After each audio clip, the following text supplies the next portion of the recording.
నువ్వు అలసిపోయావని అనుకుంటున్నావా?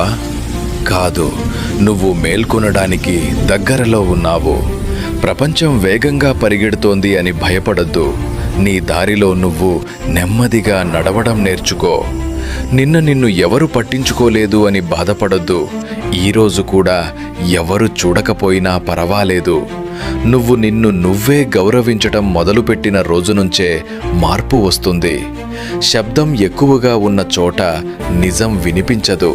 నిశ్శబ్దంలోనే నీ శక్తి దాగి ఉంటుంది. నీ బలం అరుపుల్లో కాదు, నీ బలం నిలబడడంలో ఉంది. ప్రతిరోజు లేవడం కష్టం అనిపిస్తుందా? అదే క్రమశిక్షణ. క్రమశిక్షణే స్వేచ్ఛ. ప్రపంచాన్ని గెలవాలనే అవసరం లేదు. ముందు నీ అలసత్వాన్ని గెలుచుకో. భయం నీ శత్రువు కాదు. భయానికి నువ్విచ్చే ప్రాధాన్యతే నీ శత్రువు. ఒక అడుగు వెనక్కి వేయడం ఓటమి కాదు, సరైన దిశలో ముందుకు వెళ్ళడానికి అది సిద్ధత. నువ్వు మారితే నీ చుట్టూ ఉన్న ప్రపంచం మారకపోవచ్చు, కానీ నిన్ను కదిలించే శక్తి దానికి ఉండదు. ఈ ప్రయాణంలో చప్పట్లు ఉండవు, పోరాటం ఉండదు. ఉండేది కేవలం నీవు, నీ నిర్ణయం. ఈరోజు నువ్వు నిశ్శబ్దంగా ప్రారంభిస్తే రేపు నీ మౌనమే నీ గుర్తింపు అవుతుంది. గుర్తుంచుకో, నువ్వు సాధారణంగా పుట్టలేదు, నువ్వు మేల్కునేందుకే పుట్టావు. ఎవరూ చూడకపోయినా నువ్వు నడుస్తూనే ఉండు. చప్పట్లు లేకపోయినా నీ అడుగులు ఆపొద్దు.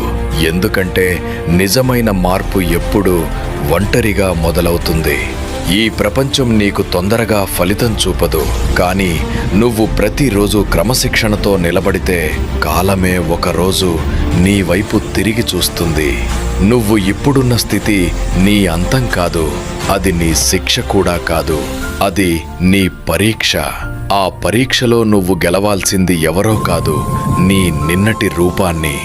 అలసిపోయిన రోజుల్లో కూడా నువ్వు లేచావంటే అదే నిజమైన బలం. ఆ రోజు నువ్వు ఓడిపోలేదు, నువ్వు ఎదిగావు. ప్రపంచం నిన్ను మార్చాలని చూస్తుంది, కానీ నువ్వు నీ దారిని వదలకపోతే నువ్వే ప్రపంచాన్ని మౌనంగా మార్చగలవు. గుర్తుంచుకో, నువ్వు శబ్దం చేయాల్సిన అవసరం లేదు, నువ్వు నిలబడితే చాలు. ఈ రోజు నిశ్శబ్దంగా వేసిన అడుగు రేపు నీ జీవితానికి దిశ అవుతుంది. ఇప్పుడు కాదు, ఈ క్షణంలోనే ఆగి ఒక్కసారి లోపలికి చూడి. నువ్వు వెతుకుతున్న బలం బయట లేదు, అది నీ నిర్ణయంలో ఉంది. ఎవరు తోడుగా లేకపోయినా